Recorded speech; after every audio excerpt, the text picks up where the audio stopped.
नमस्कार दोस्तों। तो जैसा कि आप लोगों को पता है ईएमआरएस की जो वैकेंसी आई है उसके लिए सारी की सारी क्लासें आप लोगों को प्रोवाइड करवाई जा रही है। अब ईएमआरएस का जो सिलेबस है उसके अंदर रीजनिंग का जो पार्ट है उसके अंदर जो फर्स्ट जो टॉपिक है वो आप लोगों का पजल और सीटिंग अरेंजमेंट का दिया गया है। तो आज की क्लास में हम लोग पजल का टॉपिक ही डिस्कस करने वाले हैं। आप लोगों को बताए हैं वो आप लोगों के सामने है। देखिए किस तरीके का क्वेश्चन रहता है कि एक परिवार में 5 विवाहित जोड़े हैं तथा प्रत्येक के 4-4 पुत्र हैं, तो परिवार के अंदर कितने सदस्य हैं, यानी आप लोगों को टोटल जो मेंबर है फैमिली के वो आप लोगों को बताने होंगे कि कितने मेंबर से ये परिवार इस तरीके से बनाया जा सकता है। तो क्या बोला गया है कि 5 विवाहित जोड़े हैं। अब कुछ एक बच्चे क्या सोचेंगे कि सर 5 अगर विवाहित जोड़े हैं तो इस तरीके से आप लोग बना सकते हो कि पहला जोड़ा ये है, देखिए पहला जोड़ा ये है, एक जोड़ा बना, दूसरा जोड़ा ये है इस तरीके से, फिर तीसरा जोड़ा, चौथा जोड़ा और पांचवा जोड़ा, फिर इन सभी के 4-4 पुत्र आप लोग ऐड करोगे। तो दोस्तों ये जो क्वेश्चन है वो आप लोगों का गलत हो जाएगा। यही बच्चे पजल है, इसी का मतलब पहेली है। पजल का मतलब आप लोग समझते हो पहेली। तो दोस्तों ये पहेली टाइप के ही क्वेश्चन आते हैं, इनको सोल्व करने का थोड़ा सा तरीका होता है जो आप लोगों को समझना जरूरी है। देखिए क्या बोला गया है, एक परिवार में 5 विवाहित जोड़े हैं। तो अगर 5 विवाहित जोड़े हैं तो आप लोग इस तरीके से बना सकते हो। आगे देखिए क्या पूछा गया कि प्रत्येक के 4-4 पुत्र है। तो आप लोग इस तरीके से बनाने की कोशिश कीजिए कि पहला जोड़ा ये है मेल और फीमेल, ठीक है, एक कपल ये हो चुका। अब प्रत्येक के 4-4 अगर पुत्र है तो इस ये जो अपन ने जो जोड़ा बनाया है इसके भी तो 4 पुत्र होंगे, और वो जो 4 पुत्र होंगे वो चारों के चारों क्या होंगे, आपस में कपल होंगे, यानी कि 4 जोड़े यहां पर बनेंगे, लेकिन वो जो चारों होंगे वो इसके लिए पुत्र का काम करेंगे। दूसरा जोड़ा, तीसरा जोड़ा और चौथा जोड़ा। समझ पाए?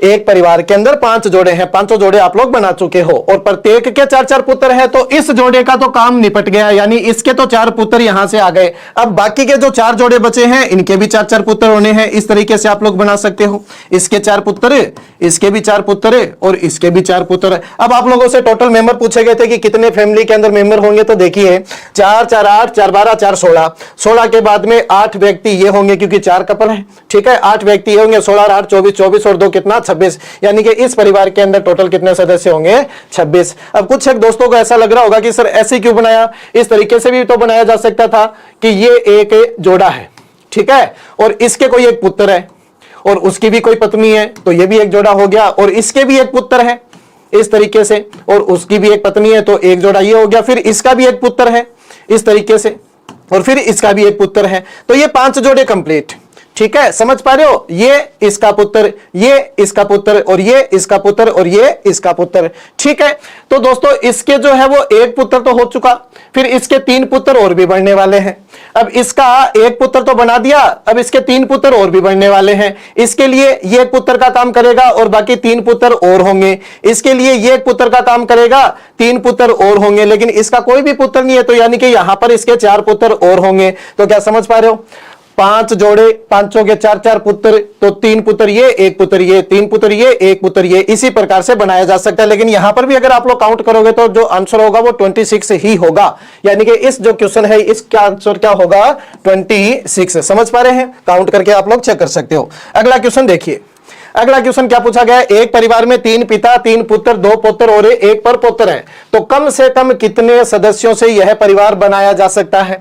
तो देखिए दोस्तों कम से कम पूछा है, ज्यादा से ज्यादा आप लोग कितना भी ले सकते हो, लेकिन ये जो पूछा गया है वो कम से कम पूछा गया है। तो जब कम से कम की अगर आप लोगों को बात करें तो आप लोग जो है वो पीढ़ियों के अंदर लेने की कोशिश करोगे, यानी एक से बढ़कर एक आगे की तरफ पीढ़ियां बढ़ाने की कोशिश करोगे। तो देखिए मैंने व्यक्ति लिए इस प्रकार से कि एक व्यक्ति ये, एक व्यक्ति ये, फिर एक व्यक्ति और फिर एक व्यक्ति, ठीक है, ये सारे के सारे पीढ़ियों के अंदर है, यानी कि ये जो है वो इसका पिता है और ये जो है वो इसका पिता है और ये जो होगा वो इसका पिता होगा। समझ पा रहे हैं? तो क्वेश्चन ने क्या बोला कि एक परिवार के अंदर 3 पिता है। तो दोस्तों 3 पिता नहीं हुए क्या, ये पिता है इसका, ये पिता है इसका और ये जो है वो खुद पिता है किसका, इस वाले व्यक्ति का। समझ पा रहे हैं? 3 पिता हो गए। 3 पिता होने के बाद क्वेश्चन आगे क्या बोला कि 3 पुत्र भी हैं, तो 3 पुत्र होने चाहिए। ये पुत्र नहीं है क्या इसका, ठीक है, ये भी तो पुत्र है इसका और ये भी तो पुत्र है इस व्यक्ति का, यानी कि 3 पुत्र भी यहां से हो गए। अब आगे क्वेश्चन ने क्या बोला कि 2 पुत्र होने चाहिए, पुत्र का मतलब पोते, तो 2 पोते होने चाहिए। तो ये जो व्यक्ति है वो पोते का काम करेगा किसके लिए, इस वाले व्यक्ति के लिए, और ये जो है वो पोते का काम करेगा किसके लिए, इस वाले व्यक्ति के लिए। तो 2 पोते भी हो गए। फिर बोला गया कि एक परपोतर होना चाहिए, यानी कि एक पोता होना चाहिए। तो दोस्तों ये पोता ही तो है, इस वाले व्यक्ति का बेटा, बेटा का बेटा पोता, और पोते का जो बेटा परपोता। तो ये परपोतर है कि नहीं है, परपोतर का काम करेगा, यानी कि 4 व्यक्तियों से सारी की सारी जो कंडीशन है वो सेटिस्फाई है, यानी कि कम से कम कितने व्यक्तियों के साथ ये परिवार बनाया जा सकता है, आप लोगों का आंसर होगा 4। समझ पा रहे हैं। अगला क्वेश्चन देखिए आगे क्या पूछा गया है। अब जो थोड़ा सा फर्स्ट जो क्वेश्चन था, सेकंड जो क्वेश्चन था वो बिल्कुल इजी लेवल का था। अब धीरे धीरे दोस्तों आप लोग इजी टू हार्ड की तरफ बढ़ने वाले हो। देखिए क्या बोला गया है, पुस्तकालय में केवल एक ही शब्दकोश है। शब्दकोश का मतलब समझते हो, डिक्शनरी, जिसका उपयोग 6 छात्रों ABCDEF द्वारा एक एक करके किया जाएगा।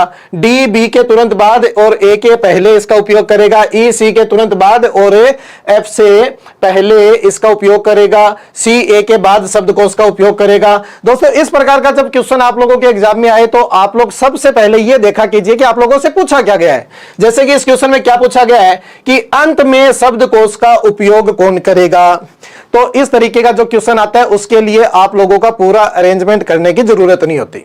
क्वेश्चन ने सिर्फ यह पूछा है कि बिल्कुल सबके लास्ट में इस शब्दकोश का उपयोग कौन करेगा। केवल उसी व्यक्ति से आप लोगों को मतलब होगा जो सबके लास्ट में शब्दकोश का उपयोग करेगा। उससे पहले किसी ने भी किया है उससे आप लोगों को कोई लेना देना नहीं होगा। तो आप लोग इस तरीके का क्वेश्चन जब भी एग्जाम में देखो तो बेटा बिना डायग्राम के आप लोग इसको करने की कोशिश करो, यानी कि आप लोग ऑप्शन की मदद लो। इन चारों में से कोई एक ऐसा व्यक्ति होगा जो बिल्कुल लास्ट में शब्दकोश का उपयोग करेगा। तो समझिए किस तरीके से करना है। देखिए क्या बोला गया है कि डी बी के तुरंत बाद, डी बी के तुरंत बाद, यानी तुरंत बाद का मतलब है डी ने बाद में यूज किया है तो बी ने पहले यूज किया होगा, और हमें किससे मतलब है, जो बिल्कुल लास्ट में इसका उपयोग करेगा उस व्यक्ति से। तो डी बी के तुरंत बाद करता है, यानी बी तो पहले करता होगा, तो बी आंसर नहीं होगा, कैंसिल आउट हो चुका ऑप्शन। ठीक है। और ए के पहले इसका उपयोग करता है, ए के पहले उपयोग करने का मतलब जो डी है वो ए से तो पहले कर चुका है, यानी कि ये भी आंसर नहीं हो सकता। हालांकि डी आप लोगों को ऑप्शन में दिया नहीं है, अगर डी ऑप्शन में देता तो डी भी कैंसिल आउट होता। समझ पाए, इन दोनों में से ये हट चुका है, केवल ए बचा है। आगे देखिए ई सी के तुरंत बाद करेगा, तो बेटा सी के तुरंत बाद करेगा, इसका मतलब सी तो आंसर नहीं हो सकता। ठीक है ना, सी तो आंसर नहीं हो सकता। हालांकि सी आप लोगों को दिया भी नहीं है, अगर देता तो ये आंसर नहीं होता।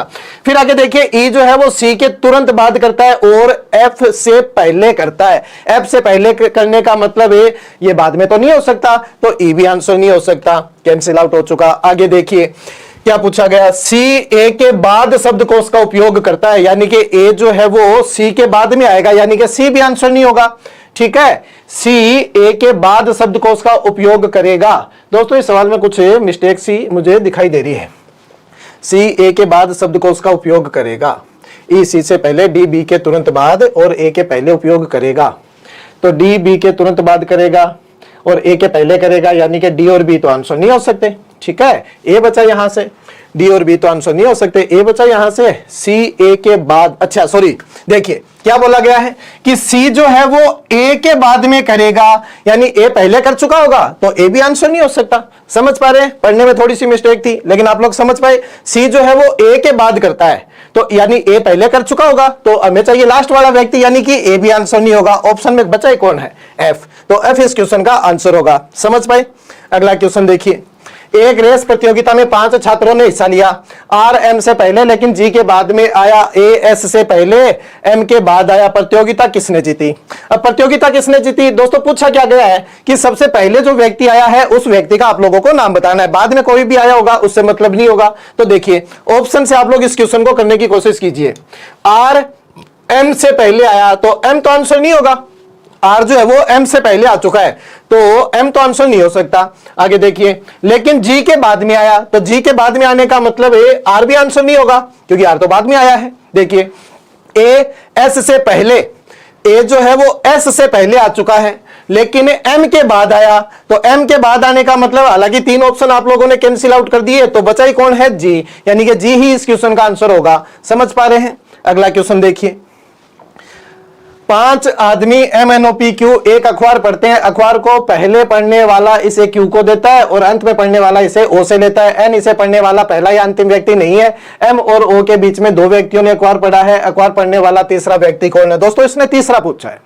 जब पहला पूछता या फिर लास्ट वाला पूछता तो शायद आप लोग इस क्वेश्चन को उस तरीके से बना सकते थे जिस तरीके से अभी पीछे वाले क्वेश्चन बनाए, लेकिन इसने पूछा क्या है? अखबार पढ़ने वाला तीसरा व्यक्ति कौन है? तो तीसरा व्यक्ति अगर आप लोगों को बनाना पड़ेगा तो दोस्तों आप लोग इसका बिल्कुल सीक्वेंस तैयार कीजिए। देखिए 5 व्यक्ति है, जिसने सबसे पहले अखबार पढ़ा है वो यहां पर आएगा, सेकंड नंबर पर जिसने पढ़ा वो यहां पर, तीसरा वाला व्यक्ति यहां, चौथे नंबर वाला यहां और 5वें नंबर वाला व्यक्ति यहां पर आ जाएगा। यह सीक्वेंस आप लोगों ने तैयार कर दिया। अब आप लोग देखिए क्या बोला गया है कि अखबार को पहले पढ़ने वाला व्यक्ति इसे Q को देता है। Q को देने का मतलब Q ने सेकंड नंबर पे पेपर पढ़ा होगा, पहले नंबर पे किसने पढ़ा हमें नहीं पता, लेकिन जिसने भी पढ़ा है उसने अखबार दिया किसको? Q को दिया, यानी Q ने दूसरे नंबर पे अखबार पढ़ा। फिर आगे देखिए अंत में पढ़ने वाला व्यक्ति, ठीक है, अंत में पढ़ने वाला व्यक्ति इसे O से लेता है। O से लेने का मतलब O जो है वो चौथे नंबर पे रहेगा।